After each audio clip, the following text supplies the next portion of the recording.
Me again. Not as much, not much has happened last week. Mainly Monday, Wednesday, Friday I had fertility appointments, which is just doing ultrasounds and blood work to make sure that I'm responding to the fertility medications good and that it's working, just to check my ovaries to see that I am producing eggs. And side effects of these hormones is breaking out like really bad, as you can tell, all over. That's one of the side effects, and plus my hormones going crazy, craving a lot of stuff, but yeah, breaking out. But then Thursday on the 21st I had my reconstructive consult with my doctor, my reconstructive surgeon, and he basically went over everything and how it's gonna happen. I'm gonna basically have two surgeries. The first one is going to be the double mastectomy and putting in tissue expanders, which are basically temporary implants. And the first surgery, this surgery will be an outpatient surgery, so pretty much I'll have the surgery that day and go home the same day. And they'll monitor me about 1 to 2 hours afterwards. I think that's what it said. Yeah, 1 to 2 hours afterwards. And then with that happening, with the tissue expanders, I will have drains put on each side of where they did the double mastectomy, pretty much where like the sides of where my breasts are at, to help drain the fluid from that. And those drains usually stay in for 2 to 3 weeks, possibly 4 weeks, just depends. They said it could happen that, but once the output of those drains falls to 30 ml in 24 hours, then they'll take the drains off.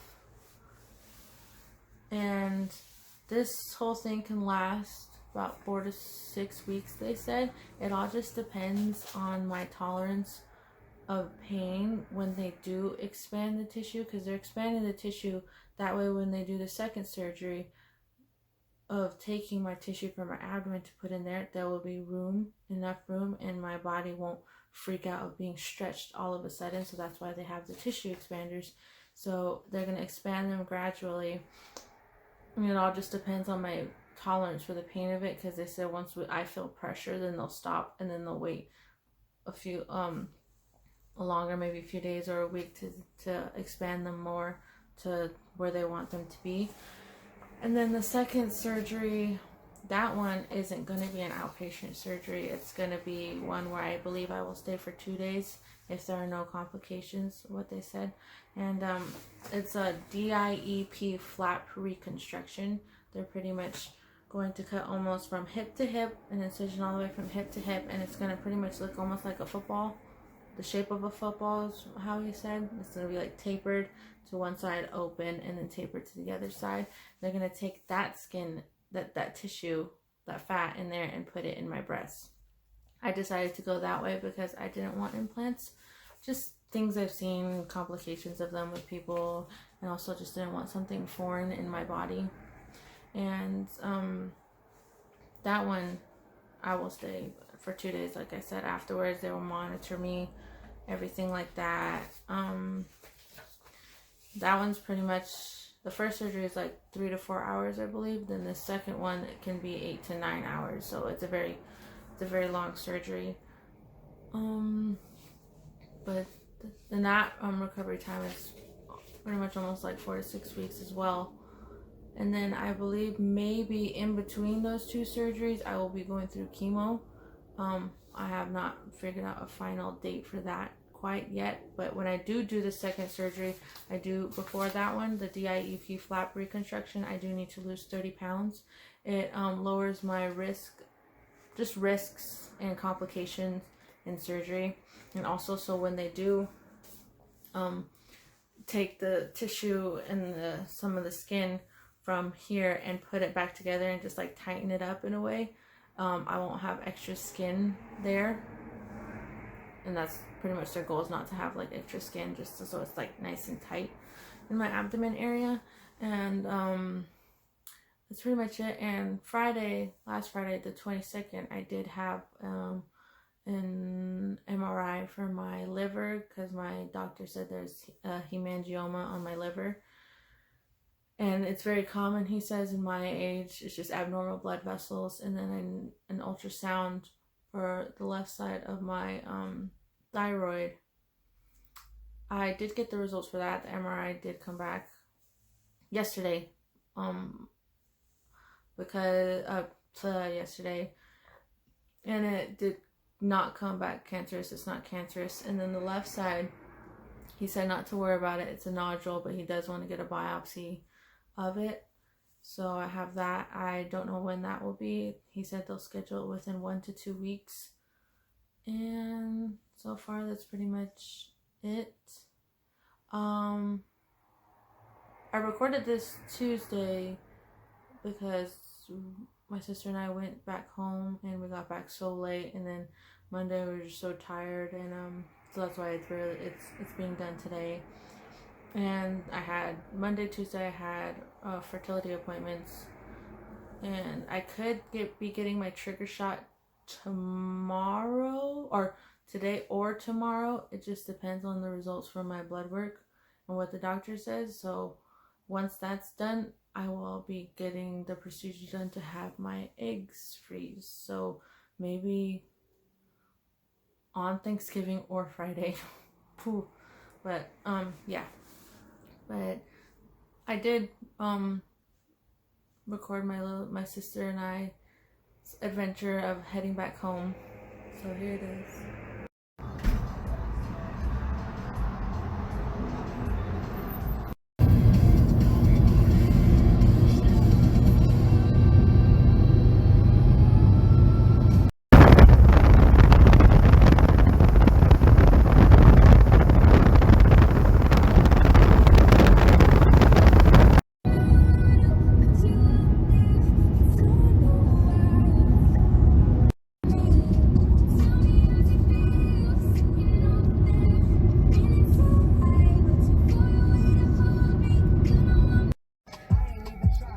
We are at our favorite pit stop.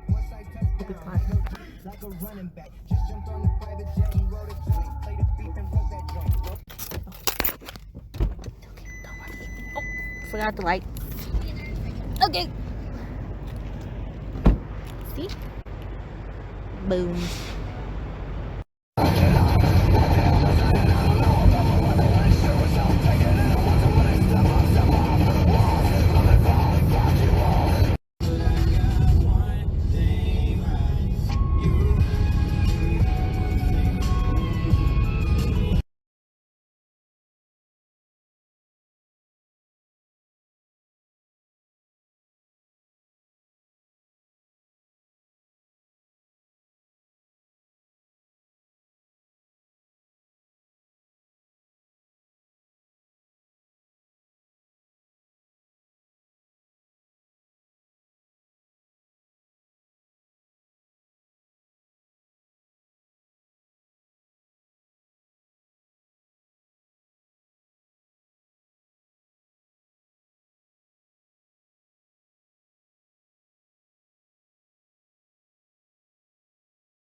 So as you can see, we did have an unexpected occurrence when we were on our way home. We're fine, as you can see, since I'm recording this video. But we're fine. Just really sore, burns and bruises pretty much from the airbags. I got this one right here. It's kind of spreading a bit more, bruise wise, and a burn on this side. Can't really tell, but and she has her whole right side of the arm, as you can see in the pictures of what happened. My fingers aren't as swollen, but still bruised. See right here, still pretty bruised. Can't really hold anything quite yet. Working on being able to grip stuff, but it's hard to turn the wheel or like open a door still. But just working on that right now. And we're both pretty sore. As I said, Monday we were just tired, and I honestly did not feel like recording a video or just like sitting up, but we've been moving around. That way we're not so stiff, and getting our bodies moving and everything like that. Cleaning her arm to make sure it doesn't get infected, to make sure it's breathing, like it doesn't get like nasty moist in a way, I would say. But we did make our way home, thankful to family that came down like super quick. But it all happened so fast, and we're just lucky. Well, I would say that we're grateful and thankful that we were able to walk away from it, and just with bruises and being sore. And we did make our way back home because we were headed up there for a ceremony for our little cousin. She's becoming a woman, so that was, I think it was just a relief to get there after everything, after the accident, being in the hospital, trying to get her stuff. But everything is slowly working itself out, and that's the most important part. And we got back home, helped out as much as we could and everything. And the last evening that we were there, she does her running, and I was walking because I was honestly hurting. But then on the way back, I saw everybody running with her, and so pretty much told myself, I was like, do I want to run? Do I not want to run? But then there's just this feeling like pushing myself, like, you need this run. You need to run. You need to run with her and with everybody else. So I ran, went all the way down, went in the house, and after I came out and watched everybody else finish running, this blanket of relief just came over me, and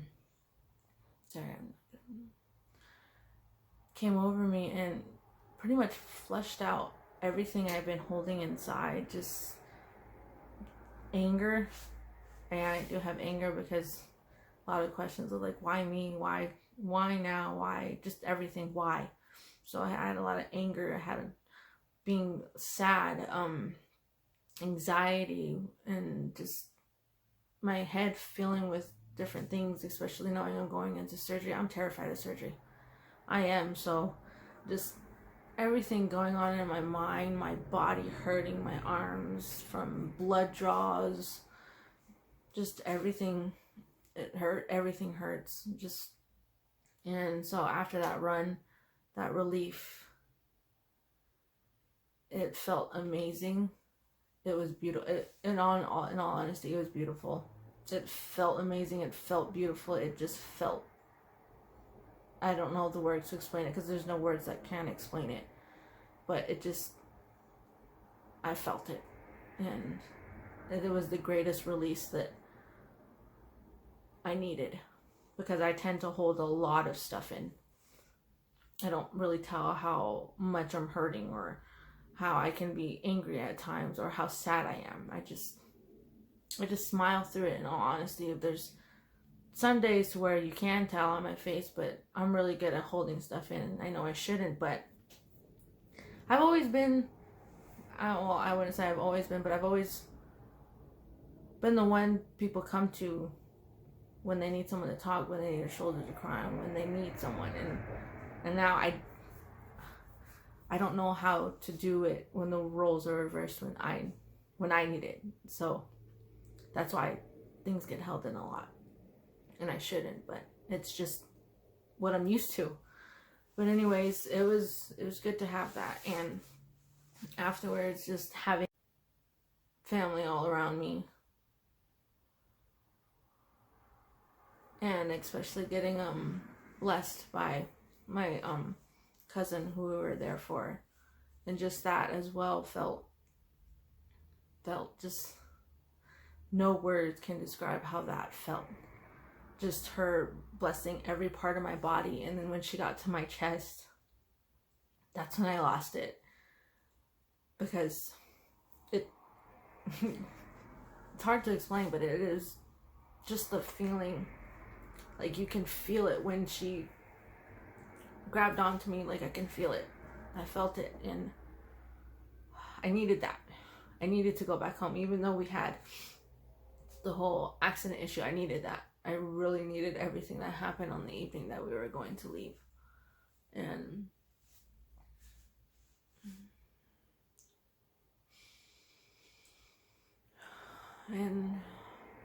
there's another, before all that happened, before the running, one of my family members was leaving, and she gave me a hug, and she told me in my ear, she said, "You fight like hell, girl. You fight like hell." And that pretty much stuck in my head. Even when I was running, that's what stuck in my head, is when I was running, I got tired. I started hurting, but in my head, I just told myself, I just heard what she said, and I was telling myself, like, finish this. You're already this far, finish this. And that's pretty much, when I was running, that's how I looked at this whole journey, is I already started. I'm hurting, yes. I get angry, I get sad, I get emotional, and all that. And I feel like, why am I doing this? But then I remember, I'm doing it for my son, doing it for my family, because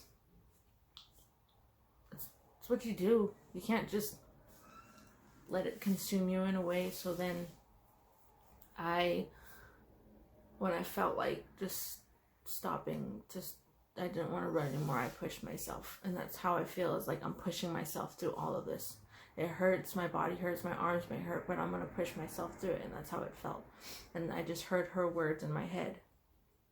And then just everything about that evening, even before we left, it was nice. I needed it. And my dad came up to me as I was letting all that emotion out, and he pretty much told me, this is why we tell you guys to come home.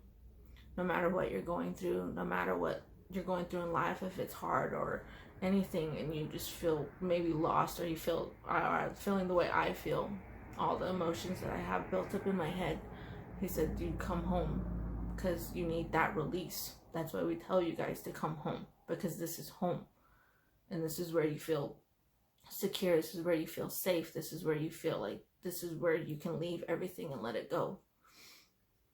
And that's pretty much what I did, and I'm so glad that we went up there. And even though I have that release, I know eventually everything will come back up, because this is just the start of everything. I necessarily don't have to fight, like really fight cancer, like some people, when some people have stage 4 and they're literally fighting the cancer. But with me, I'm just getting it taken out. So my fight is not that much of a fight with other people that have more aggressive, more terminal cancer. My fight is before and afterwards. Before, meaning all this fertility stuff I'm doing, having the side effects of it, of breaking out, the mood swings, the craving, just everything. Injecting in my stomach 3 times a day. It's the mental and physical part of it that I'm fighting, especially when I go into surgery and being terrified of surgery. That's what I'm fighting, is not getting in my head and telling myself that I'm scared and everything like that. But it's also afterwards, the recovery, going through chemo, getting sick from chemo, going to lose my hair, and I know hair, it can grow back, but it's just part of those things that you think in your head. Like, you're gonna see the incisions, the scars from the incisions just all over your body, and you're gonna look at yourself and just think like you're just gonna think less of yourself. You're not gonna think you're pretty. And I know that will come. I know with me, I'll see it. I won't want to look in the mirror, but that's part of the fight I'm talking about, mentally and emotionally, seeing myself like that. I will have to push myself and tell myself eventually I will get back to the way I was, but I have to fight. I have to go through the recovery. I have to go through the sickness of chemo and all the stuff that they put in you with that chemo, feeling gross. And then the second surgery, going into that one, recovering from that one, which is even longer one. And that's pretty much the fight, the mental, physical, and emotional fight. And as much as I say I'm ready for it, sometimes I feel like I'm not, but when it comes to it and it's right in front of my face, I can do it. I know I can do it, but I'm just grateful for everyone who has been watching this far, who has been following me this far. I know I was gonna mention it. My sister and my mom have created a GoFundMe. We don't have the link yet, but we're getting it set up as I'm recording this right now, and I'll have that in the description. I'll even have it in the Facebook group, or even if you just want to message me for it, I can give it to you. And it would be really awesome if you can share it. That way, anything, no amount, it means so much. It doesn't matter if it's 50 cents or $1, it means so much, no matter what it is. And I'm grateful for that too. But that's pretty much it so far.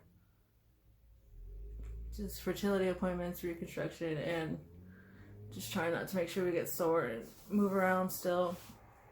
But thank you everyone who's been checking up on me. Thank you for following my journey. Thank you for continuing following my journey and just everything. And I appreciate all of you very much. I appreciate my family, appreciate my family in Mexico, here, family in Oklahoma, pretty much family everywhere, because it's hard to say where everyone's at because everyone is everywhere. And just friends, just everyone, friends of family checking on me. It all just means, it really does mean so much. And thank you all. Is it done? The joys of being back home.